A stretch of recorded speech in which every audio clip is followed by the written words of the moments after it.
আচ্ছা ঠিক আছে। আসলে আপনি দীর্ঘদিন আমরা জানি যে আপনি দীর্ঘদিন রাজশাহী জেলা মোটর শ্রমিক ইউনিয়নে দপ্তর সম্পাদক পদে নির্বাচিত হয়েছিলেন শ্রমিকদের মাঝে। দীর্ঘ সময় আপনি নেতৃত্ব করার মধ্য থেকেই আমরা দেখেছি যে আপনি এই ইউনিয়ন থেকে সরে এসেছেন। হ্যাঁ, আসলে আপনার কাছে আমরা জানতে চাই যে কেন সরে আসলেন, আর আগামী দিনে এই ইউনিয়ন রাজশাহী জেলা মোটর শ্রমিক ইউনিয়ন কিভাবে চালালে বা পরিকল্পনা করলে ভালো চলতে পারে বলে আপনি মনে করেন? আমি দীর্ঘদিন শ্রমিক থেকে দীর্ঘ পরিশ্রম করে এই দপ্তর সম্পাদকের পদে নির্বাচিত হয়েছিলাম।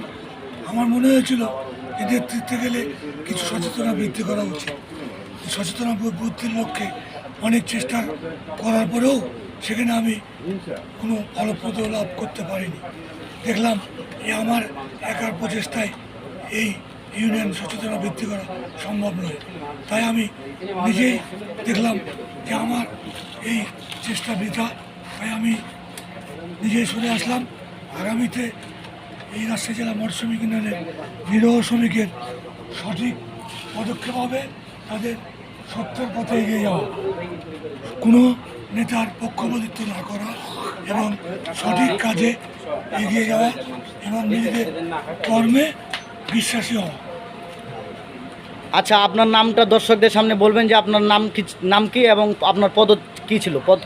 আমি সাধারণ শ্রমিক হিসাবে আমার নাম শ্রী পরিমল কুমার দাস। আমি বহুত পরিশ্রম করে রাজশাহী জেলা মোটর শ্রমিক দপ্তর সম্পাদক পদে নির্বাচিত হয়েছিলাম। আমার পদমর্যাদা ছিল দপ্তর সম্পাদক। আপনি দীর্ঘ কত বছর নেতৃত্ব দিয়েছেন রাজশাহী জেলা মোটর শ্রমিক ইউনিয়নে? আমি নেতৃত্ব দিয়েছি দীর্ঘ ওই 1 বছর কয়েক মাস। তবে আমি 3 বছর মেয়াদি এই নির্বাচনে 35 মাসের বেতন হলে পাওয়া। আচ্ছা, আপনার যে ভাতা আমাকে দেওয়া হয়। আচ্ছা, এই বিষয়ে আমি বলতে চাই যে আপনার তো একটা রাজশাহী জেলা মোটর শ্রমিক ইউনিয়নের প্রত্যেকটা নেতা, আমি জানার মতো 21 জন নেতা রয়েছেন। হ্যাঁ, তাদের মধ্যে আপনার পদমর্যাদা, তার সম্মানী ভাতা আপনি কত পেয়ে থাকতেন এবং কত পেয়েছেন এবং কত বছর আপনি বেতন পাননি বা কয় মাস পাননি, এটা আপনি যথেষ্ট জানাবেন। সম্মানিত ভাতা হিসাবে 6,500 টাকা নির্ধারণ ছিল।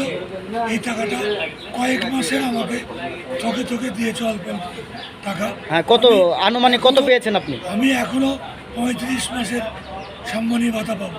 এই ভাতা কি আপনার আর পাবেন বলে কি আপনার মনে হয়? আমি পাবো কিনা জানি না, তবে এটা আমার ন্যায্য পাওনা, এটা আমার পাওয়া উচিত বলে আমি মনে করি। আচ্ছা পরিমল দা, আপনাকে যখন আমরা পেয়ে গেছি, আপনি একজন গুণীমানের নেতৃত্ব দান করেছেন। আমি হয়তো ছোট থেকে আপনাকে দেখে আসছি।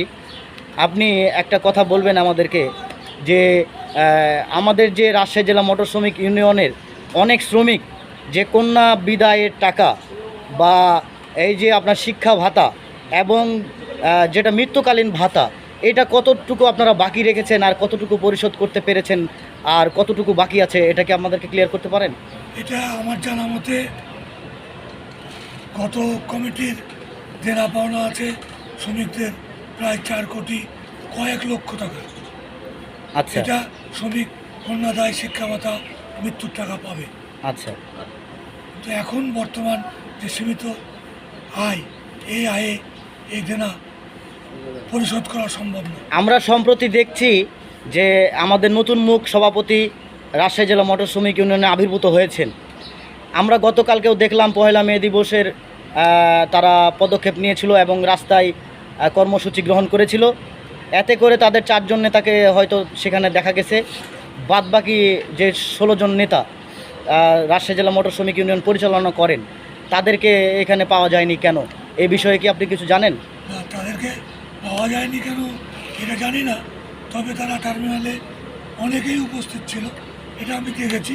অনেক নেতা ছিল, কিন্তু তাদের ওই পথসভাতে তারা অংশগ্রহণ করেনি কেন, এটা তাদের নিতান্ত ব্যক্তিগত ব্যাপার।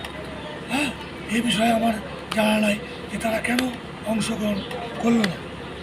আচ্ছা, আমার আরেকটা বিষয় জানার ইচ্ছা আছে, আবার দর্শকদেরকেও জানিয়ে রাখার দরকার আছে যে বিষয়টা, সেটা হচ্ছে যে আগামীতে কি আমাদের রাজশাহী জেলা মোটর শ্রমিক ইউনিয়ন সুষ্ঠুভাবে পরিচালনা হবে বলে আপনি মনে করেন? এটা অবশ্যই আমি মনে করি, যদি এই সংগঠন শ্রমিকের সকল ক্ষমতার উৎস হচ্ছে সাধারণ শ্রমিক যদি মনে করে আমি ভালো নেতা তৈরি করব, অবশ্যই তারা ভালো নেতা তৈরি করলে, তাদের সঙ্গে ভালো কার্যক্রম তৈরি করলে অবশ্যই ভালো কিছু পাওয়া যেতে পারে। ধন্যবাদ আপনাকে আপনার মূল্যবান বক্তব্য দেওয়ার জন্য। আমাদের পরবর্তীতেও যদি কোনো জানার ইচ্ছা থাকে আপনাকে পাই তাহলে অবশ্যই জানবো। সবাইকে আপনাকে অনেক ধন্যবাদ। আপনাকেও ধন্যবাদ। আর দর্শকদের জন্য আপনি কি বলতে চান?